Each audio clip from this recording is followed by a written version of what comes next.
उस युवक की मृत्यु हुए अभी केवल कुछ ही क्षण हुए थे, लेकिन उसी समय उसने अपनी आंखें खोलीं और देखा कि वह अपने ही शरीर के सामने खड़ा है।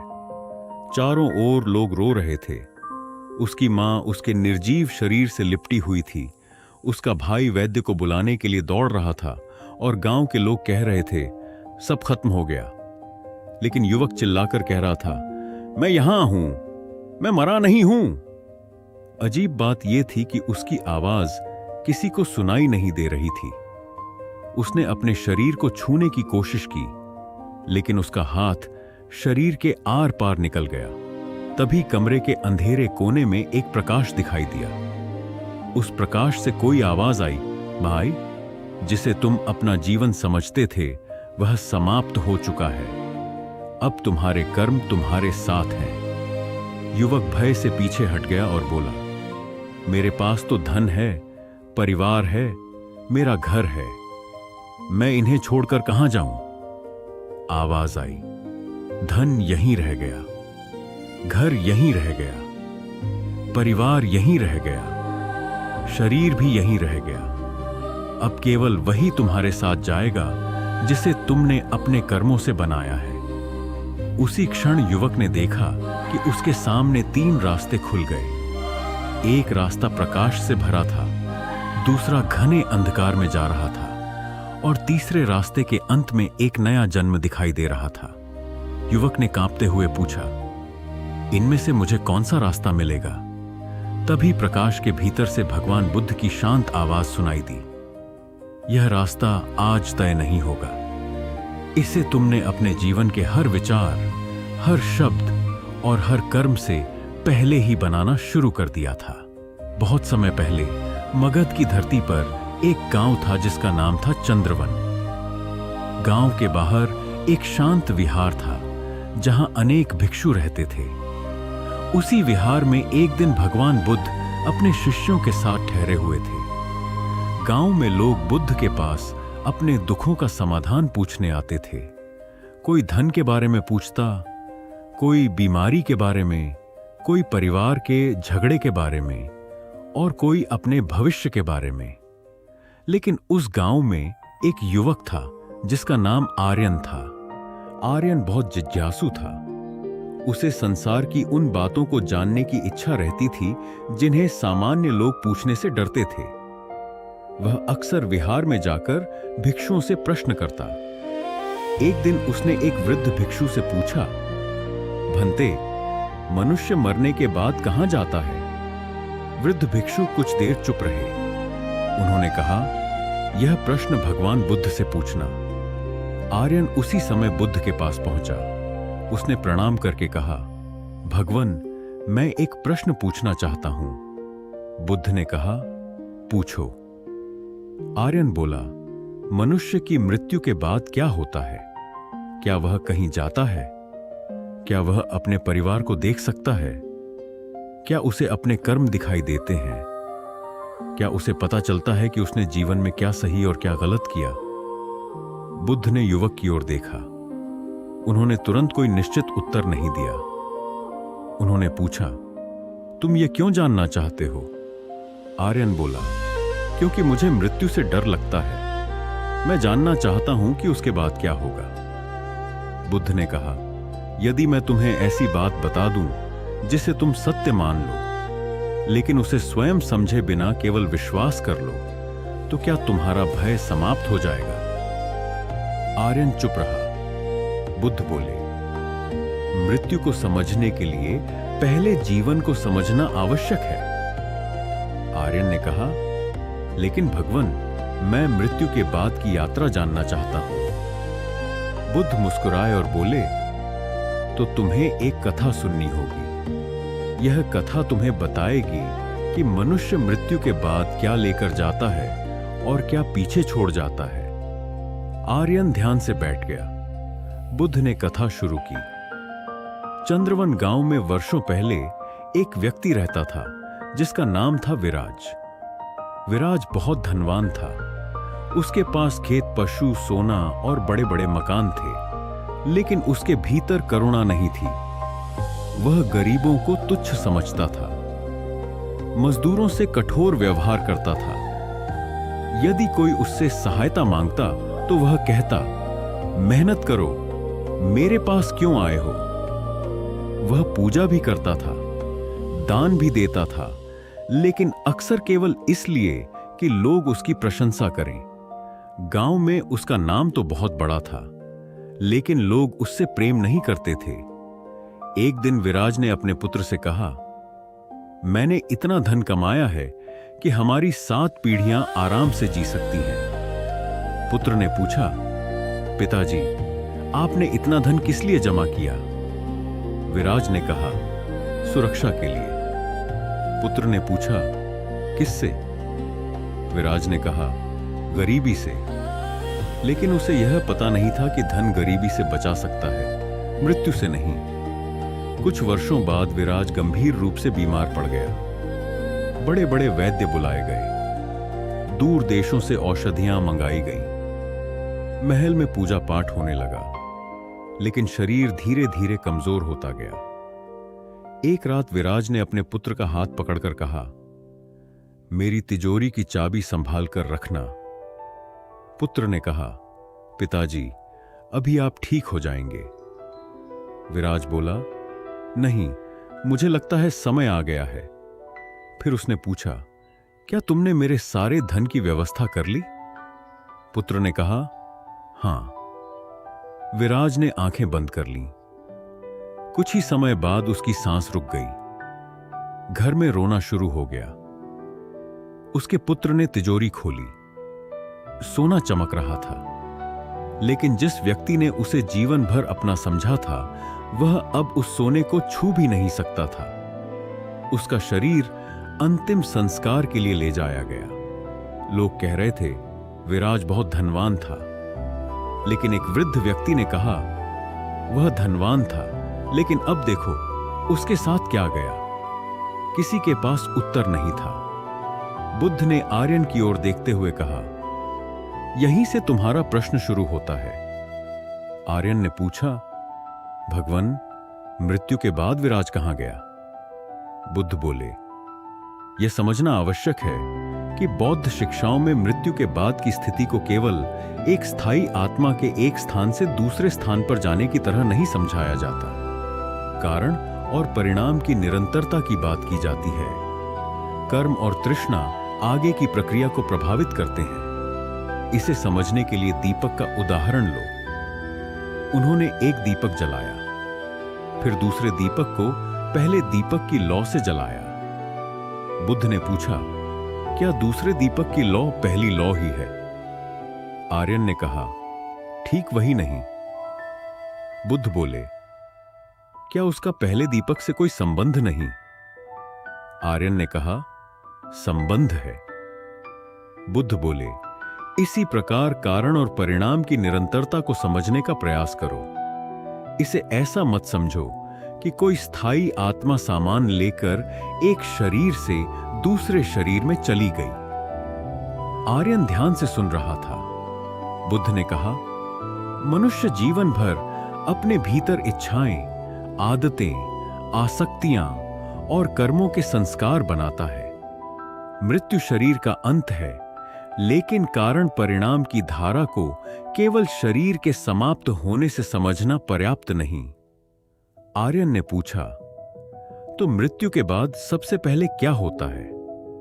बुद्ध ने कहा, इस प्रश्न का उत्तर परंपरा और व्याख्या के अनुसार अलग अलग ढंग से बताया गया है।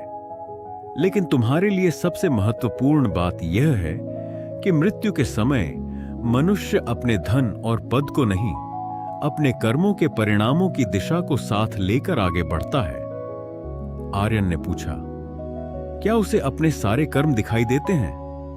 बुद्ध ने कहा, इसे ऐसे समझो, जिस मन को तुमने जीवन भर बनाया है, मृत्यु के समय वही तुम्हारे लिए महत्वपूर्ण होता है। लोभ से भरा मन लोभ के परिणामों की ओर झुकता है। करुणा से विकसित मन करुणा की दिशा में आगे बढ़ता है। इसलिए मृत्यु के बाद क्या होगा, यह जानने से पहले यह देखो कि अभी तुम्हारे भीतर क्या हो रहा है। बुद्ध ने फिर विराज की कहानी आगे बढ़ाई। मृत्यु के बाद विराज के शरीर का अंतिम संस्कार हुआ। परिवार रोया, उसकी संपत्ति बांटी जाने लगी। उसके नाम की चर्चा कुछ दिनों तक हुई और फिर धीरे धीरे लोग अपने काम में लग गए। लेकिन विराज के जीवन के कर्मों की कहानी समाप्त नहीं हुई। उसने अपने जीवन में जो लोभ, क्रोध और कठोरता विकसित की थी, वही उसकी चेतना की धारा में कारण बन चुके थे। बुद्ध ने कहा, मनुष्य सोचता है कि कर्म केवल बाहर की घटना है, लेकिन कर्म सबसे पहले मन को बदलता है। यदि कोई व्यक्ति रोज क्रोध करता है तो वह क्रोध को मजबूत करता है। यदि रोज करुणा करता है तो करुणा को मजबूत करता है। यही उसकी दिशा बनती जाती है। आर्यन ने पूछा, तो मृत्यु के बाद कोई न्याय करने वाला बैठा है? बुद्ध बोले, बौद्ध दृष्टि में कर्म को किसी बाहरी न्यायाधीश के आदेश की तरह समझना उचित नहीं। कर्म कारण और परिणाम की प्रक्रिया है। जैसे बीज मिट्टी में जाकर परिस्थितियों के अनुसार फल देता है, वैसे ही कर्म भी परिस्थितियों के अनुसार परिणाम दे सकते हैं। आर्यन ने पूछा, क्या हर कर्म का फल तुरंत मिलता है? बुद्ध बोले, नहीं, कुछ परिणाम तुरंत दिखाई देते हैं, कुछ देर से। जैसे बीज बोने के बाद फल आने में समय लगता है। फिर बुद्ध ने उसे एक दूसरी कथा सुनाई। एक गांव में दो मित्र रहते थे, सुमन और देव। दोनों गरीब थे, लेकिन सुमन के भीतर करुणा थी, देव के भीतर ईर्ष्या। सुमन जितना कमाता, उसमें से थोड़ा हिस्सा किसी जरूरतमंद को दे देता। देव कहता, तू मूर्ख है, गरीब होकर भी दान करता है। सुमन मुस्कुराता और कहता, मेरे पास कम है, इसलिए थोड़ा देता हूं। अगर मेरे पास बहुत होगा तो शायद अधिक दे पाऊंगा। समय बीतता गया। एक दिन सुमन बीमार पड़ा। देव ने उसकी सेवा की। सुमन ने कहा, तूने मेरे साथ बहुत अच्छा किया। देव ने पहली बार महसूस किया कि वर्षों की ईर्ष्या ने उसे भीतर से खाली कर दिया था। उसने सुमन से क्षमा मांगी। सुमन ने कहा, मनुष्य बदल सकता है। जब तक सांस है, तब तक दिशा बदली जा सकती है। कुछ वर्षों बाद सुमन की मृत्यु हुई। देव लंबे समय तक उसके बारे में सोचता रहा। उसने अपना जीवन बदलना शुरू किया। वह गरीबों की मदद करने लगा। बुद्ध ने कहा, देखो, एक व्यक्ति की करुणा दूसरे के मन को भी बदल सकती है। इसलिए कर्म केवल भविष्य की किसी अज्ञात स्थिति की बात नहीं है। कर्म अभी भी परिणाम पैदा करते हैं। आर्यन ने पूछा, लेकिन मृत्यु के बाद आत्मा कहां जाती है? बुद्ध ने कहा, इस प्रश्न में ही एक भ्रम छिपा है।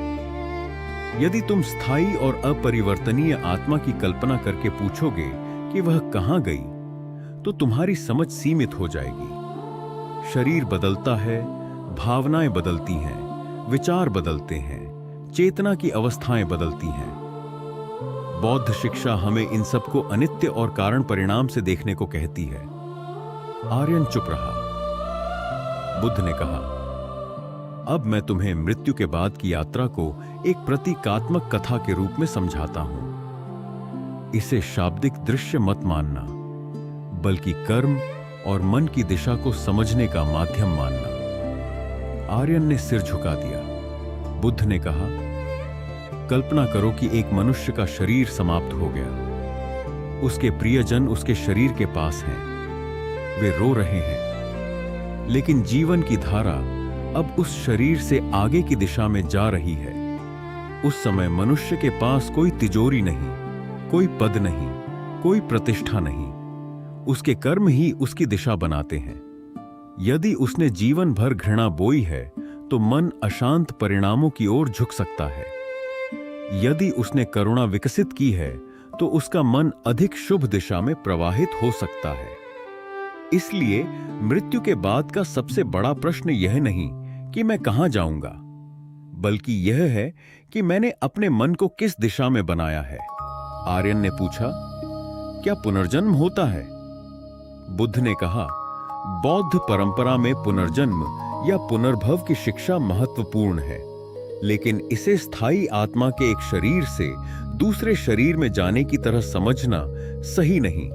कारणों और परिस्थितियों की निरंतरता से नई अस्तित्व अवस्था उत्पन्न होने की बात कही जाती है। फिर बुद्ध ने एक बीज हाथ में लिया। इस बीज को देखो, यदि इसे मिट्टी, पानी और उचित परिस्थिति मिले तो पौधा उत्पन्न हो सकता है। क्या बीज और पौधा बिल्कुल एक ही हैं? आर्यन बोला, नहीं। क्या दोनों का कोई संबंध नहीं?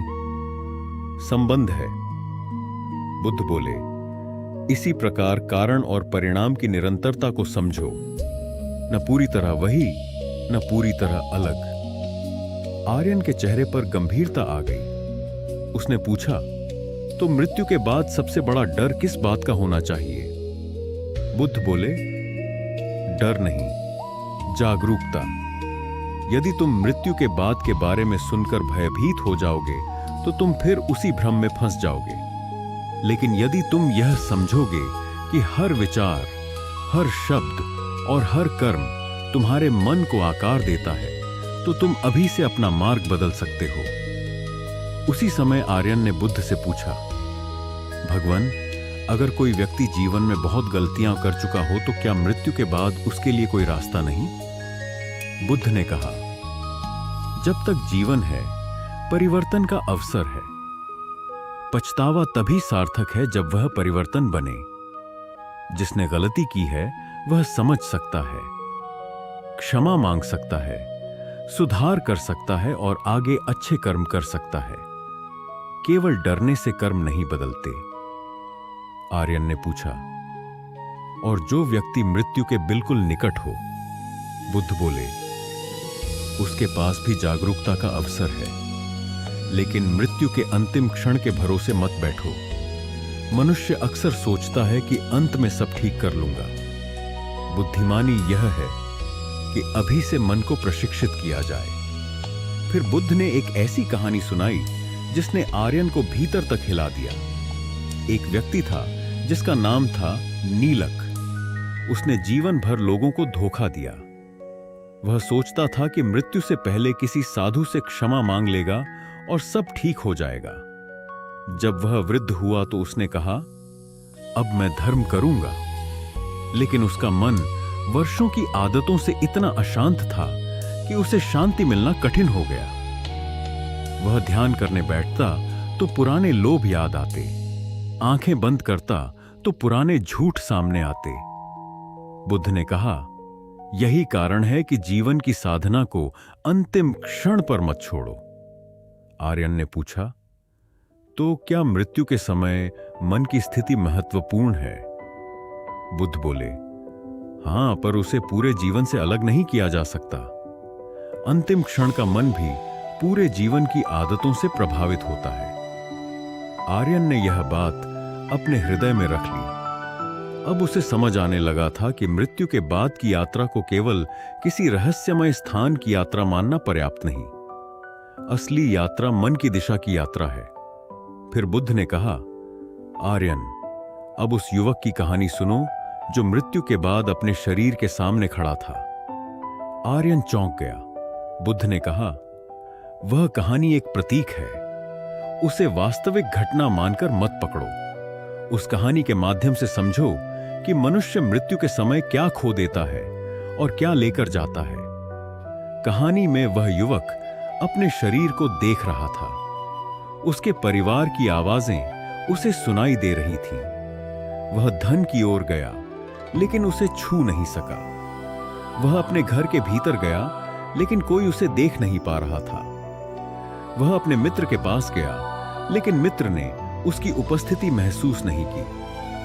तब उसे समझ आया कि जिन चीजों को वह मेरा कहता था, वे सब शरीर के साथ पीछे रह गईं। तभी उसके सामने प्रकाश प्रकट हुआ। प्रकाश ने उससे पूछा, तुम जीवन में क्या लेकर आए थे? उसने कहा, मैं खाली हाथ आया था। प्रकाश ने पूछा, क्या लेकर जाना चाहते हो? उसने कहा, अपना धन। प्रकाश शांत रहा। धन पीछे रह गया। उसने कहा, अपना परिवार। प्रकाश ने कहा, उनसे प्रेम करो, लेकिन उन्हें अपने साथ नहीं ले जा सकते। उसने कहा, अपना शरीर। प्रकाश ने कहा, शरीर भी पीछे रह गया। तब उसने पूछा, फिर मेरे पास क्या है? उत्तर आया, तुम्हारी कर्मधारा, तुम्हारी प्रवृत्तियां, तुम्हारे किए हुए कर्मों के कारण। युवक रो पड़ा। उसने पूछा, क्या मैं वापस जा सकता हूं? आवाज आई, जिस जीवन को तुम पीछे छोड़ चुके हो उसे वापस नहीं ला सकते, लेकिन जब तक जीवन है तुम अपनी दिशा बदल सकते हो। कहानी सुनाते सुनाते बुद्ध ने बानरियन की ओर देखा और कहा, यही कारण है कि मृत्यु के बाद क्या होता है यह पूछने से पहले यह पूछो कि मृत्यु से पहले तुम क्या कर रहे हो। आर्यन ने कहा, भगवान, अब मुझे समझ में आ रहा है कि मनुष्य मृत्यु से इसलिए डरता है क्योंकि उसे लगता है कि सब कुछ समाप्त हो जाएगा। लेकिन यदि उसने जीवन को जागरूक होकर जिया है तो मृत्यु उसके लिए केवल परिवर्तन की एक अवस्था बन सकती है। बुद्ध बोले, मृत्यु के बारे में तुम्हारा यह विचार तुम्हें भय से नहीं, जागरूकता से भरना चाहिए। याद रखो, मैं तुम्हें मृत्यु के बाद की किसी निश्चित दृश्य यात्रा का दावा नहीं बता रहा। मैं तुम्हें यह दिखा रहा हूं कि कर्म, तृष्णा और मन की दिशा क्यों महत्वपूर्ण है। फिर बुद्ध ने अंतिम बार कहा, जिस व्यक्ति ने जीवन भर दूसरों के लिए अंधकार पैदा किया, उसे अपने भीतर के अंधकार से सामना करना पड़ सकता है। जिसने करुणा का प्रकाश जलाया, उसने अपने भीतर प्रकाश विकसित किया। इसलिए मृत्यु के बाद क्या होगा यह जानने की बेचैनी से अधिक आवश्यक है कि अभी तुम्हारे भीतर क्या हो रहा है। आर्यन ने उसी दिन अपना जीवन बदलने का निर्णय लिया।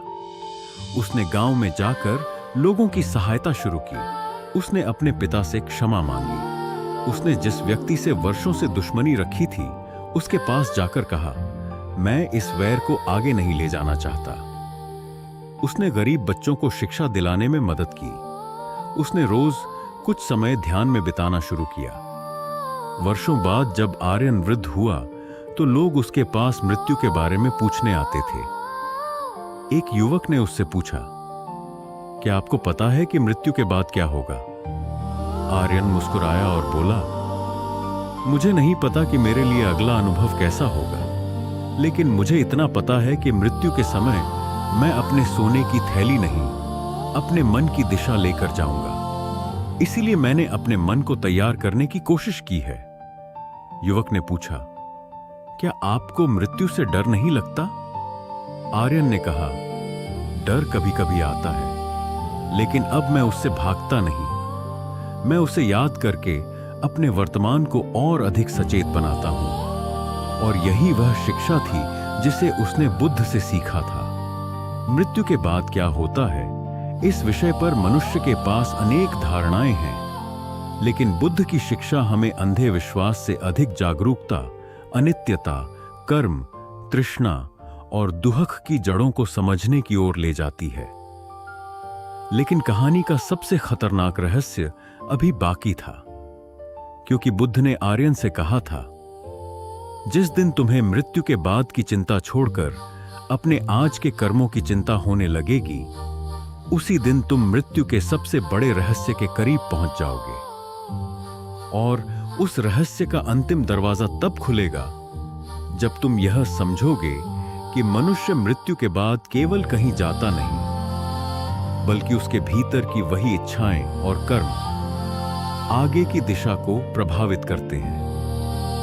इसलिए असली सवाल यह नहीं कि मृत्यु के बाद मेरे साथ क्या होगा। असली सवाल यह है, अगर आज रात मेरी अंतिम रात हो तो मेरे मन में कौन सी इच्छा, कौन सा कर्म और कौन सा अधूरापन मेरे साथ रहेगा। क्योंकि यही प्रश्न एक दिन हर मनुष्य के सामने खड़ा होगा, और उस दिन न धन काम आएगा, न पद, न बहाने, केवल वही काम आएगा जो उसने अपने जीवन में अपने मन के भीतर बोया है।